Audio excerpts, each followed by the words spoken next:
All right, so today we're going to talk about other people's perception of you. Here's what I see, the mistakes I see you making. Number one, so many of you don't even know what other people's perception of you is. You have no idea of how you're coming across. And I'm not saying this to make you feel bad about that, to feel that you've done anything wrong. It just simply is that it's never occurred to you to think about it. One of the things I have heard is your awareness of being perhaps treated in a certain way, or misunderstood, or hearing things said that you don't think are true about you. But the way you receive that information is as if it's an isolated incident. Whereas what I'm talking about today is the general perception that people have of you. In other words, how they see you, who they think you are, how they would describe you, how they talk about you, what they think they are going to get, or what they think their experience will be when they work with you. All of this falls under the umbrella of other people's perception of you. So bear in mind then, if you are experiencing either some tricky relationship issues with someone, or you are feeling frustrated because you're not getting a certain amount of work allocation, or you feel you're being treated unfairly, then what this could be, those experiences, what they could indicate is other people having a misperception of you, right? It's a reflection of how people think about you. So maybe that's the mistake that you are making, that this is an issue for you. You simply don't know, you haven't thought about it from this perspective of being proactive in your career, from this perspective, having ownership of your career, which is what I'm all about teaching you in this episode, on this podcast, in this video series, and of course in my coaching programs, Be the First and Confident Black Lawyers. We're all about taking ownership. We're all about finding out these things, finding out what other people's perception of you is, so that you can feel this is something you can be in charge of, take care of, and change if the current perception of you is not working, isn't serving you. So mistake number one then is you just don't really know, you haven't really thought about what other people think about you. Mistake number two, or rather scenario number two, is that you do know that other people have a certain perception about you, that perception of you rather, that perception of you is a negative one, or it's one that you feel is inaccurate, but you feel powerless to change it, right? That's so frustrating, isn't it? When you hear people saying things about you, or you might overhear a conversation, or somebody says something directly to you, and you're like, but that's not what I'm like at all. Why do they think that about me? And this is so frustrating. I'm not like that. And why don't they think differently about me? And I don't know what to do about it. Where I see this coming up a lot is where the perception is a reflection of a certain degree of stereotyping. Now, this is important for you, right? And I'll talk to this more in detail at the moment, but it could be that your sense of powerlessness over other people's perception of you is a reflection of the fact that their perception really speaks to a stereotype, maybe a gender stereotype, a racial stereotype, or both, right? And when it's a stereotype, it's very easy to think, oh, well, there's nothing I can do about it. That's just how other people judge me as a Black person, or that's how other people judge me as a woman or as a Black woman. There's nothing I can do. And so what I just want to highlight to you that these are two, I'm calling them mistakes. And what I mean is they're things that you may be doing now, which you don't realize you have the power to change. So this second one then is, okay, you know what other people's perception, you have an idea of how other people perceive you, but you feel helpless. You feel almost like victimized, right? You feel it's not within your control because, well, they've just made up their mind about you. All right. So if either of these are you, you're going to find this episode so useful, so powerful. It's really, really important, critical, because it's having an impact on your career right now. And the chances are, if that perception of you is negative, then the impact it is having on your career is a negative one. And we don't want that. We want to change that. Remember, we're in the business of being in ownership of your career, you driving it forward, you progressing your career so that you can achieve your goals, your potential, and be so much more fulfilled and rewarded in your work. This is the ultimate game, my friend. Right, here's why other people's perception of you is just so important. It's easy for other people to get the wrong idea or the wrong impression of you. I mentioned stereotypes earlier, and I want to just come back to that and acknowledge that this is a challenge you will almost certainly face at some point in your career, and perhaps with lots of different people. There are lots of negative stereotypes out there. It is a reality. As a Black lawyer, as a Black woman, as a Black man, people will have a perception of you which isn't based on how you've shown up or who you've been. That's just who they think you are. That's like their perception of Black people, right? So it's very important. This work is very important in order for you to not fall victim of those stereotypes, in order for you to know exactly what to do when somebody has that stereotypical impression of you.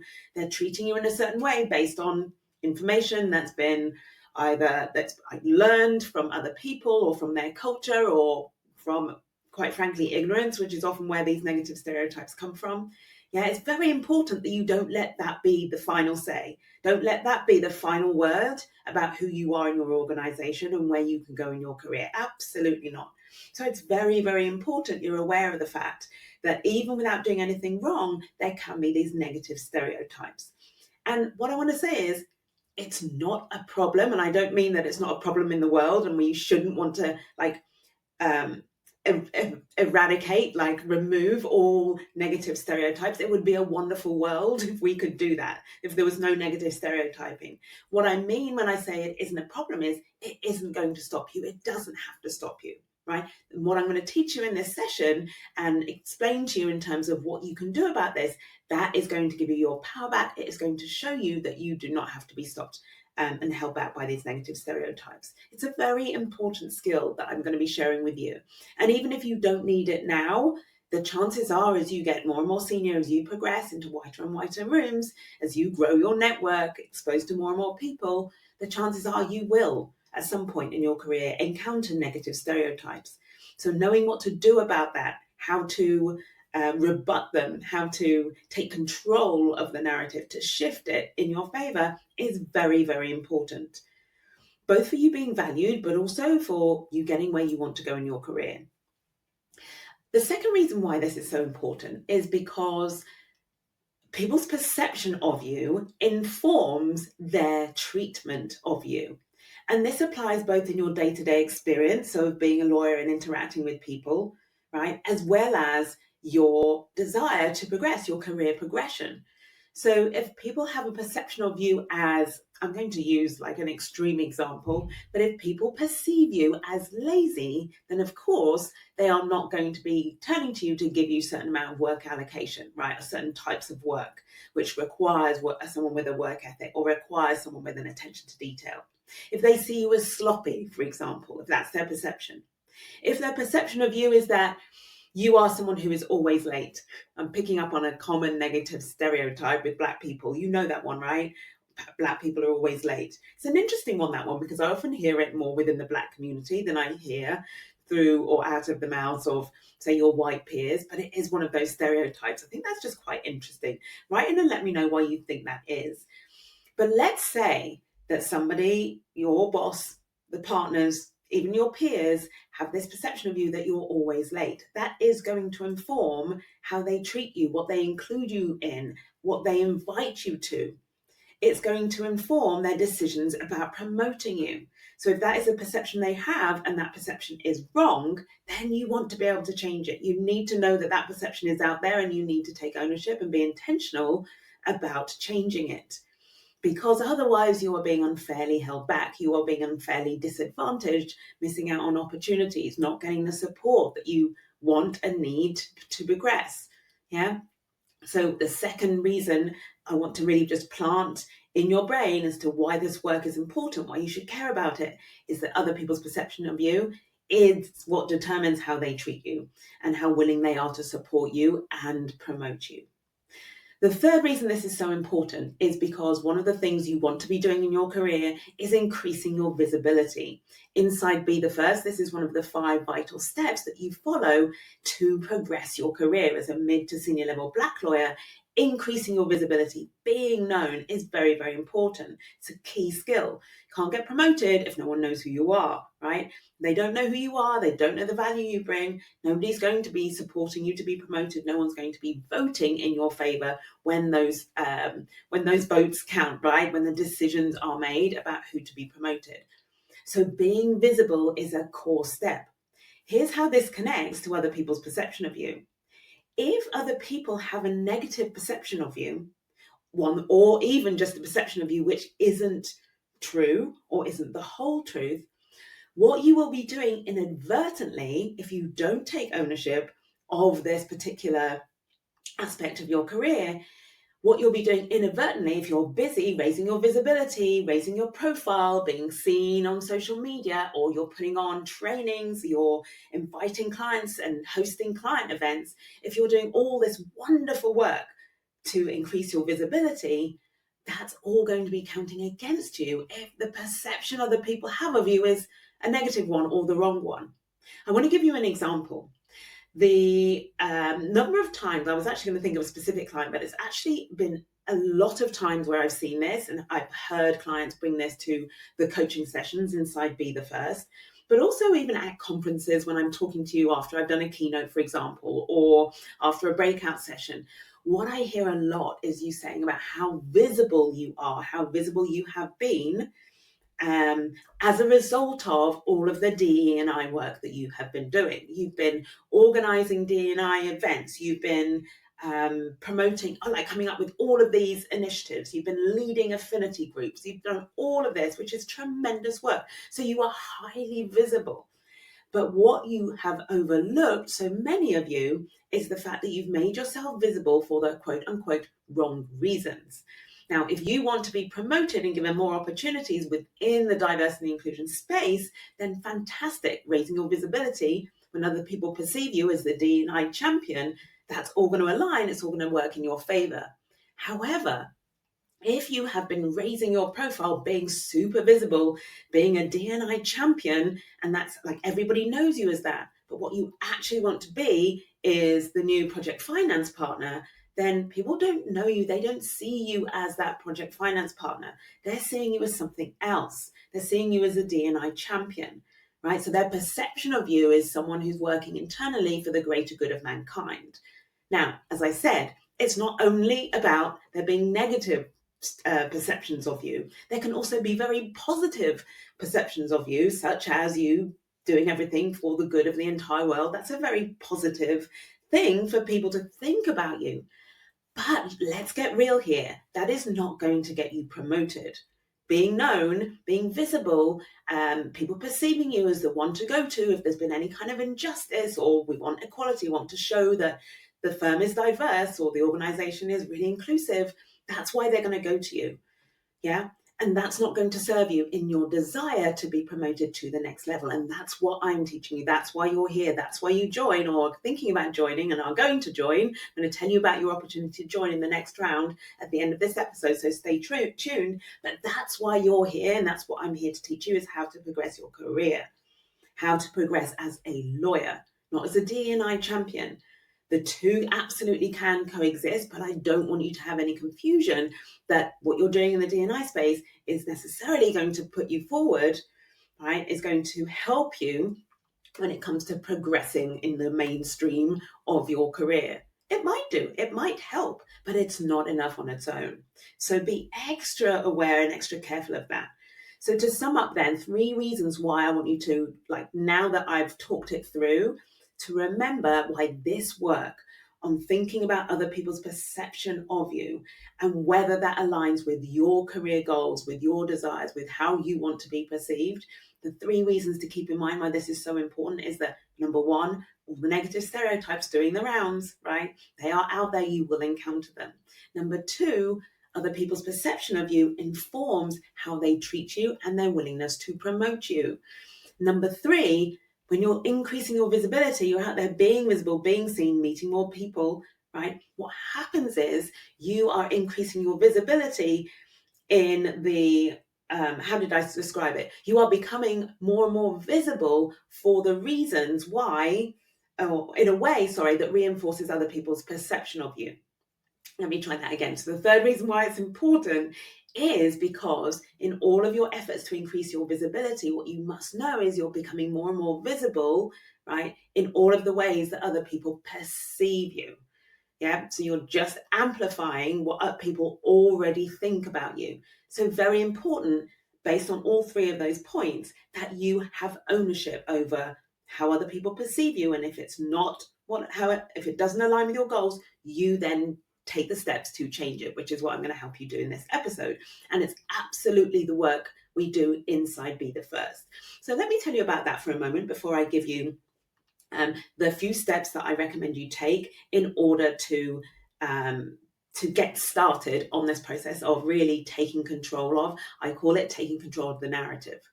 So inside Be the First, for those of you who are new to my work, Be the First is my signature career progression program. It's a group program, and we have intakes, right? We have classes that start 3 times a year. The next enrollment is coming at the end of August. On the 21st of August, we open the doors for the September class. So inside Be the First, we work on those 5 vital steps for progressing your career as a mid to senior level Black lawyer. Yes, it is tailored to you. Yes, it speaks to the very unique challenges that you face, including, as I've given by way of example, the negative stereotypes that will be impacting other people's perception of you, right? So this is what's so brilliant about this program, if you are a Black lawyer, is it does speak to those very unique challenges that your white peers will not be experiencing, right?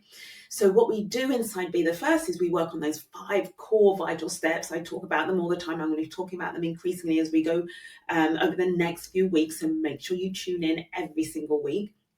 And one of those vital steps is increasing your visibility, right? And so, as I've explained, if you're going to be more visible, which is so essential for your career progression, we want to make sure you're being visible for the right reasons. We want to make sure that the extent to which you are visible is like working for you, it is serving you, it is aligning you to your goal. So here's what you will learn inside Be the First when you join. You learn to actually be the one who is in control of how other people perceive you. Like, how amazing is that? In Be the First, we call it controlling the narrative. So I teach you to take control of the narrative, not have it be that other people decide, right, who you are, make up their minds about you based on misinformation, based on lack of education, based on ignorance, based on just accident, right? You are the one that gets in control of it. So you take control of the narrative.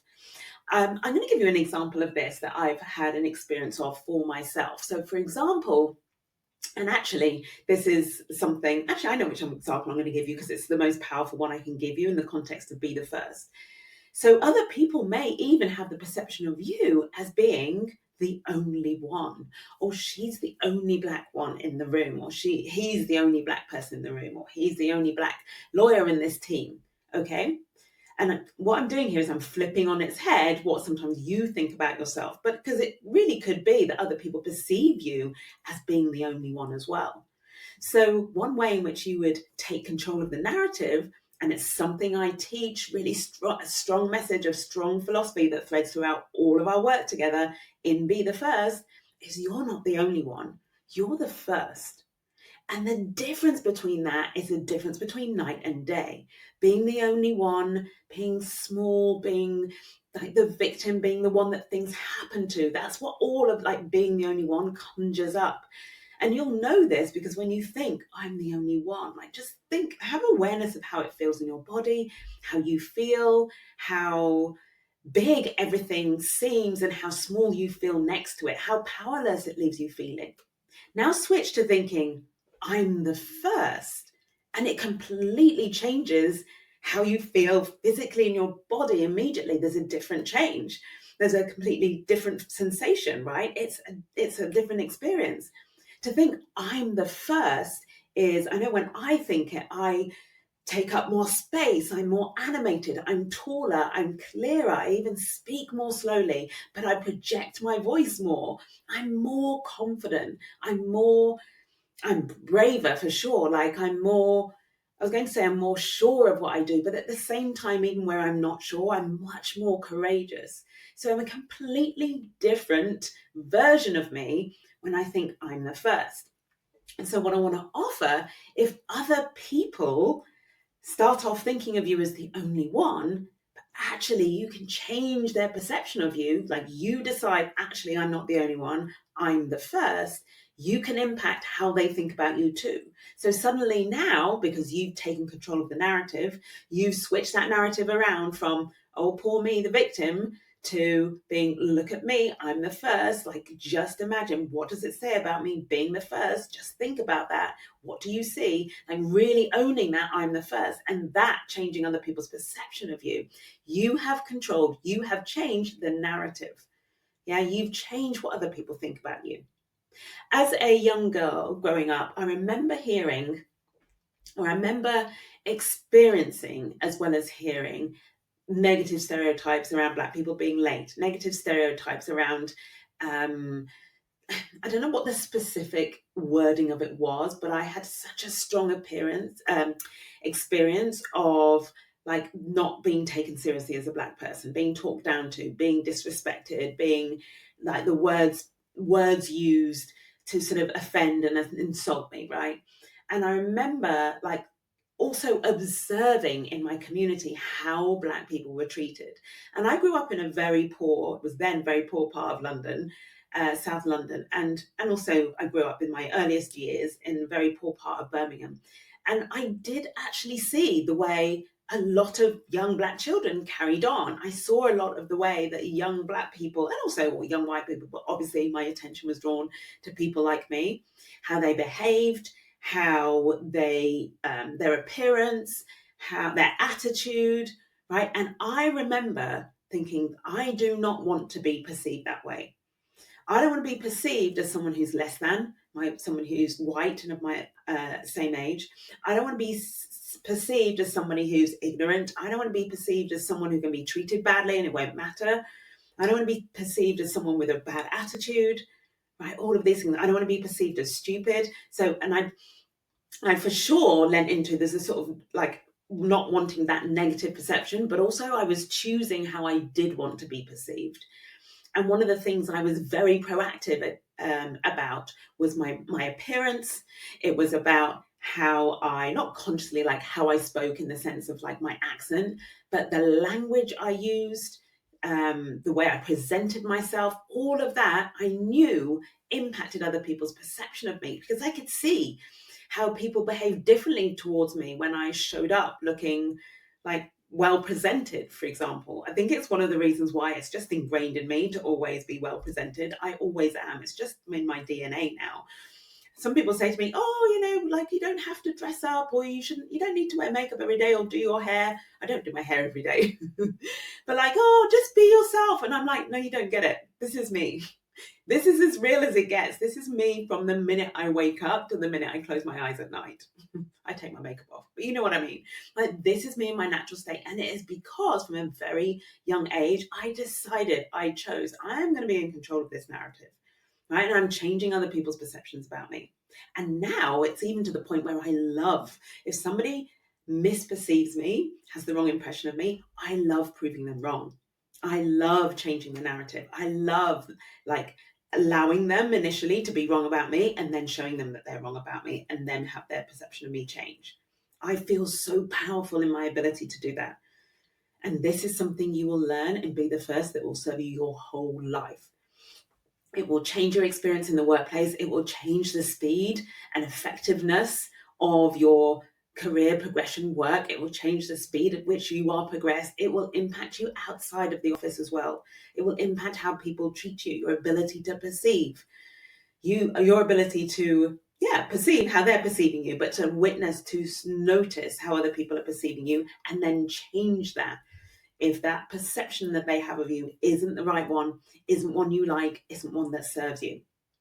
So that's one of the first, well, that's the most important thing you get and you learn inside Be the First. It's the skill of changing the narrative, changing other people's perception of you. Number two is you learn to, well, take charge of it. So from the moment you become aware, because I teach you that right as well, to become aware of how other people perceive you. I'm going to talk to that in a moment. So once you become aware of it, I teach you how to take charge of it. In other words, be intentional with it in a way so that it supports your progress. So we tie it to your goal.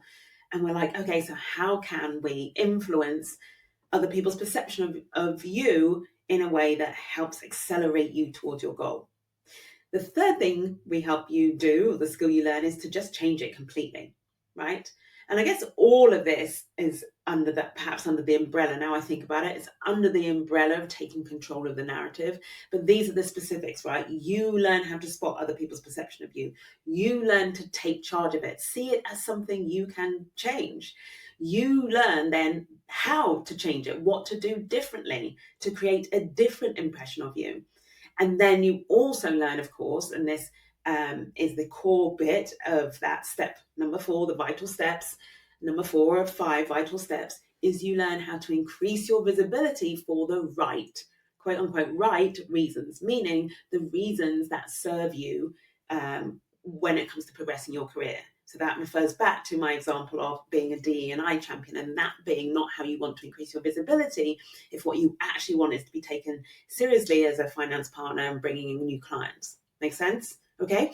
So you get all of that inside Be the First, which is why if you're a mid to senior level Black lawyer, then I want to invite you. You want to be in this next class starting in September 2025. Okay. And the enrollment, as I said, is on the 21st of August. So put that in your calendar now so you do not miss it. Okay. So in today's episode, then, I have 3 objectives. Number 1, which we've already covered, is for you to recognize and understand why this is so important, why you cannot afford to ignore other people's perception of you. I've already been through that. So that's my objective number 1, tick, already achieved.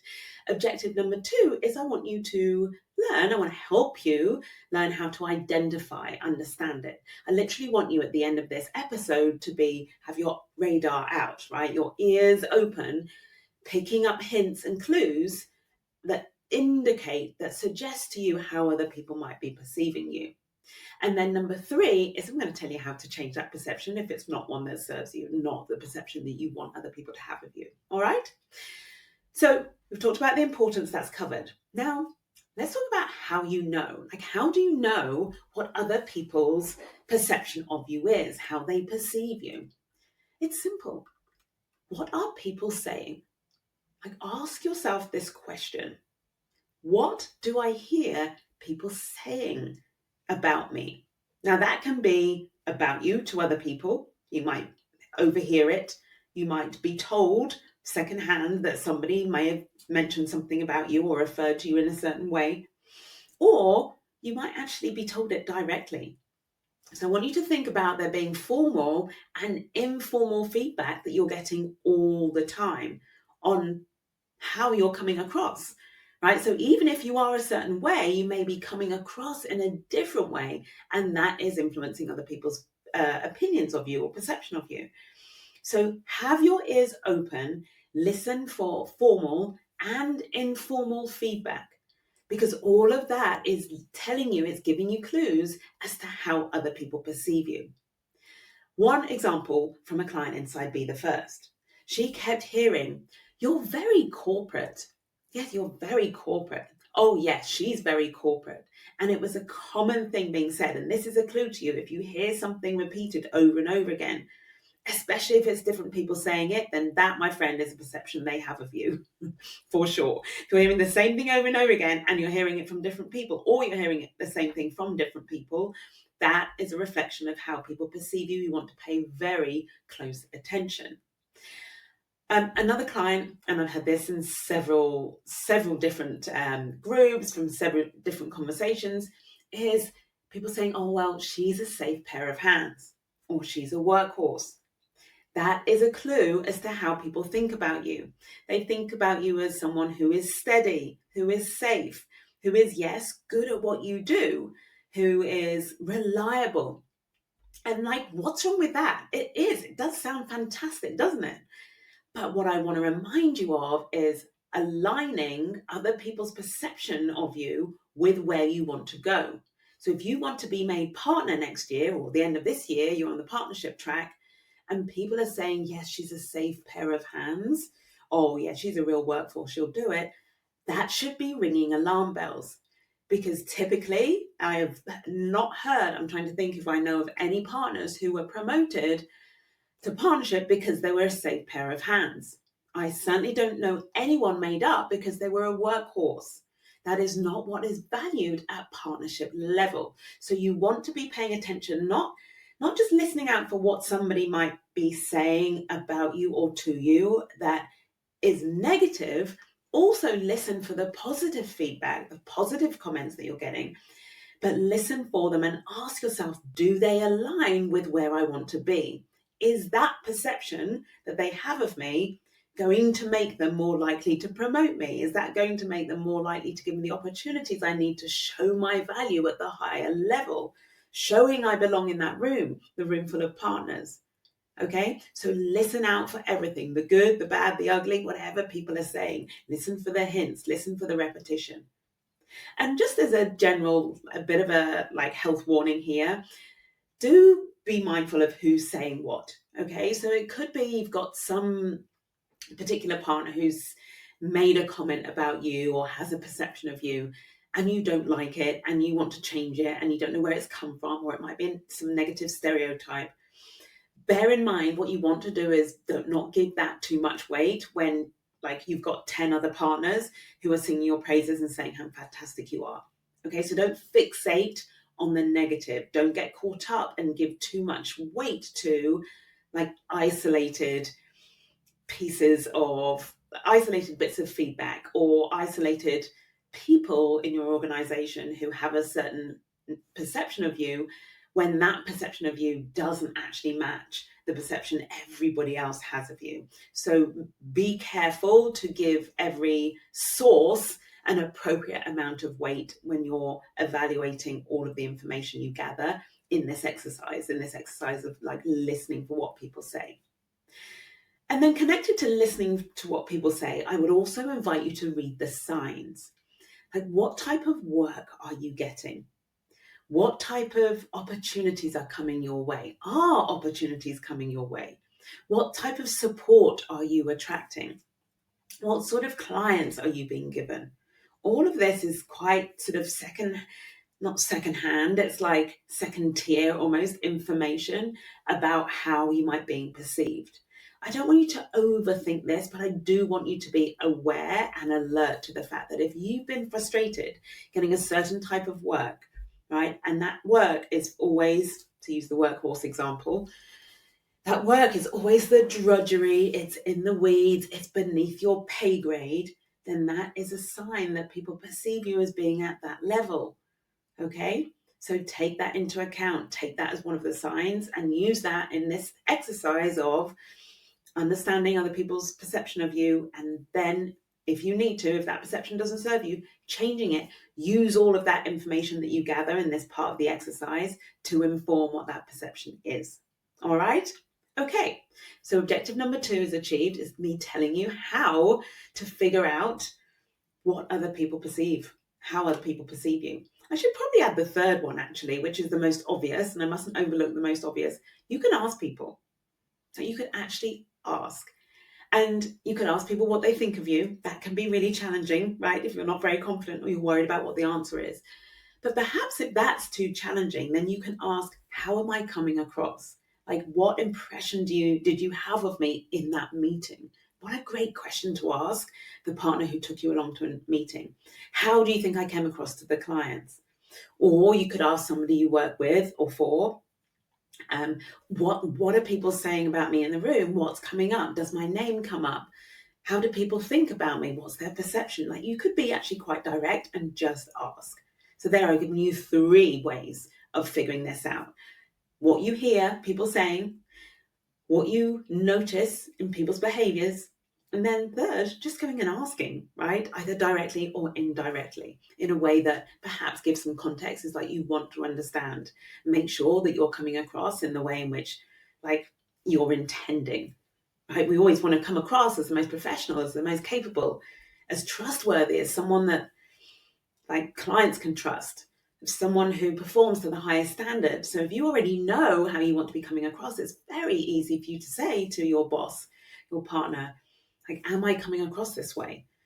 Or how can I come across this way more? What can I do differently to build my brand or my reputation as being this type of person, this type of worker? Yeah, this is all part of taking ownership. It really is your willingness to ask for the information and investigate and look for clues. All right, so now let's go to the third piece that I want to give you in this episode, which is how to change it. So when you've figured out how other people perceive you, and let's say you're not happy with that, either because it's a negative perception or it's a good perception, it's a positive one, but it doesn't serve you.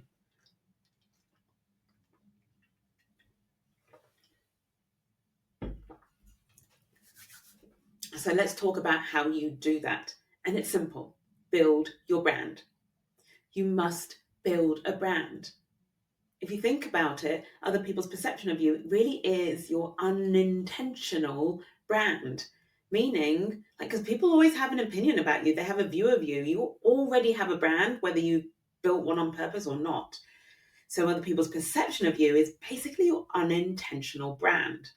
So what you need to do to take control of that, to change it, is you build your brand intentionally, right? Build an intentional brand. And what you do is you go to work to make that brand speak louder than any stereotype, speak louder than the perception that other people have of you. To do it consistently so it then changes other people's perception of you. So your work then, my friend, is to be intentional. Know what you want your brand to be and then promote the heck out of it. So this is amazing work that we did. Obviously, we've done it inside Be the First, and one particular client who comes to mind right now is one who had been perceived as, the senior associate, the steady pair of hands, but quite nervous, not really confident enough to run her own files, lead meetings with clients, right? This constantly being perceived as good technically, but doesn't have that, does not invoke trust, does not, was never seen as a leader, I'd say. So workhorse, safe pair of hands. And so we went to work. Like, we understood that was what was happening. It was clear. People were telling her that. Always saying, oh, she's safe pair of hands, or she'll do it. So we went to work to change that. And what we did was we got her leaning into being a partner and what kind of partner she wants to be, what a partner does, how they think, how they approach things. Yeah, so we did all of this work, and this is the kind of work we'll do together as well when you join Be the First, if you're that mid to senior level lawyer and you're in private practice, is we look at, well, what does the partner version of you, what are they thinking, what are they doing, what are they feeling, how are they showing up, what are the results that they are creating? Yeah, and we take, and like, how would you describe the partnerial version of you? And so we put together like this brand based on the information we'd gathered in our like information gathering exercise about other people's perception, also based on research on like what attributes other partners had that was highly valued, right? And then I started coaching my client on showing up with those qualities, really leading with those qualities. So she started making decisions rather than always like defaulting to the partner for the smallest thing. She started leading, she started coming up with ideas, she started leading her team better, she started holding her juniors more accountable, right? And being less kind of nice and their friend and much more a leader. And what happened was she started to hear different comments, like literally one of the partners saying to her, wow, you have become so confident. I can really see your leadership potential coming through. Look at that. A complete change in how she was being perceived, how she was perceived. A change from being meek and timid, good technically, but definitely not leadership material, partnership material, to being, wow, I can see your confidence has soared. I can see you behaving more like a leader now. Yeah, changing other people's perception of you. And all we did was we built her brand. We built an intentional brand. So inside Be the First, the way we approach this is as follows. I call it, and the concept I've created is intentional brand curation, right? Intentional brand, because remember, unless you've sat down and done this brand work, what you have at the moment is an unintentional brand. That means you've got a brand, you don't even know what it is, you don't know what you're doing to contribute to that, and you maybe don't even know what that brand is. Did I already say that? I might have already said that, but I've said it twice for effect. right? Your unintentional brand is just other people's perception on you based on you just going around doing your day job without any awareness or any intention or thought behind how you're coming across. Okay? So in Be the First, we work on your intentional brand. But we don't just like build it from scratch, because that would be like just trying to pick things out of nowhere and like stick them on us. And what we don't want to do is that. We want your brand to be authentic. We want also to start from where you are. Like there could be so many things you're already doing that are really serving you and that actually you want to take with you. You want to be part of your brand. So part of it is just accentuating qualities that you already have, turning them up, making them louder, making them more evident, making it easy for people to see. And I call that piece curation. So we're not even creating your brand, we're not building your brand, we're actually curating it from what you already have. This is how you know it's true to you. This is what makes it so authentic. We're curating your brand and we're doing it with intention. Here's what that looks like. We look at your existing unintentional brand. You decide what you want to keep and take with you as you amplify who you are in this brand. And then you decide what you want to change, like what are the pieces that are negative or aren't serving you. You decide what you want to change and what you want to change it to. So if someone sees you as a workhorse, you want to be seen as more as a leader, that's a clear example. I want to change that from workhorse to leader. And then what you do is you go to work to promote it, filtering everything you do through this brand that you've curated. Okay, so making sure, for example, that how you talk about yourself is in line with your brand, how you present yourself is in line with your brand, how you communicate with other people is in line with your brand, the work you say yes to enthusiastically and no apologetically with great regret to, is a reflection of the brand that you are curating. So we make sure that your brand, the one you have intentionally curated, that becomes a filter for everything you do, everything you say. All right. So that's giving you an overview of intentional brand curation. But don't worry, when you join Be the First and you're inside the program, I walk you through every single one of these steps. I have all the exact questions to ask you to help you investigate. I help you draw out those fantastic parts of your current unintentional brand, that perception other people have of you. I help you to draw out the good bits that you might want to choose to keep. We identify those bits that aren't serving you and how you can let those go, right? And I help you use your brand as a filter through which you like do and say and everything, right? In order to amplify this brand, in order to make your brand louder than the current perception of you, so that it serves you, so that it moves you forward, so that it means there's just great alignment between how other people perceive you and who you actually are and where you're going. And so the result is you'll always have the skill of being able to notice other people's perception of you, to change it, right? To be visible, for example, for the right reasons. When you're being visible, know that you're being visible in the way that serves you. And all of that, what it amounts to, and is the ultimate, the holy grail, and this is a feature of what it means to be the first, it's you being in control of the narrative. You'll always be in control of the narrative. You'll always be able to change other people's perceptions of you. And as I said, that skill is gold. It will serve you inside the workplace, outside the workplace, at every level, your whole life. All right, it's been my absolute pleasure to share that with you today.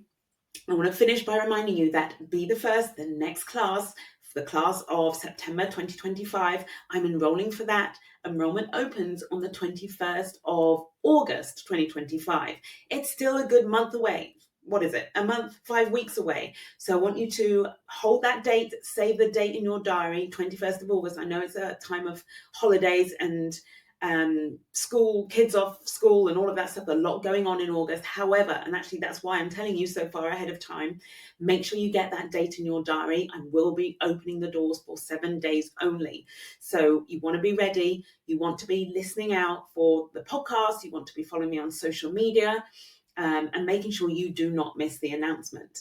Now, one of the things I want to invite you to do during the time between now and then is do a progression audit.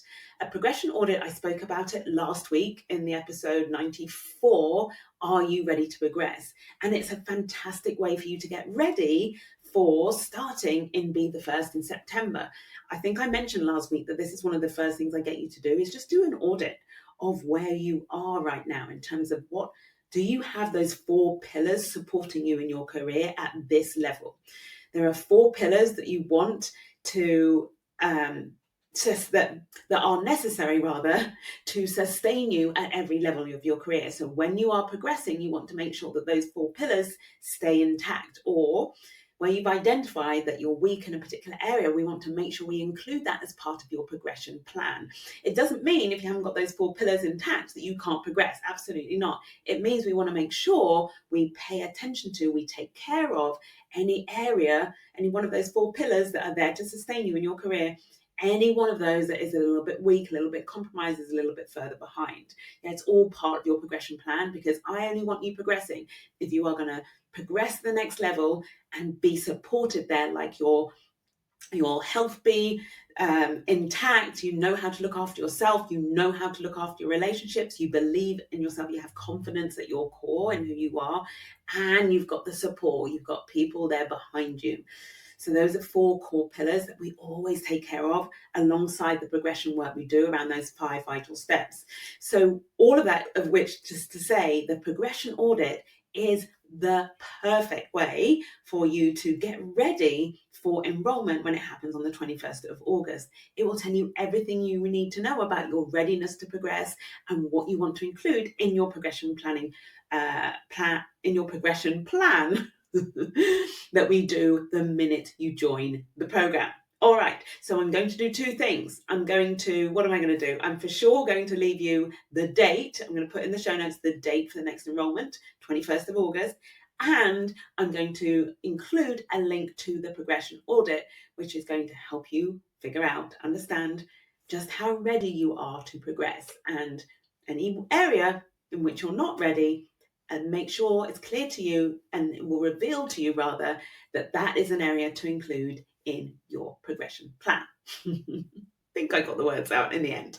All right, it's been a pleasure. I'll be back this time next week as usual. Bye for now. Have a beautiful week. Bye, my friends.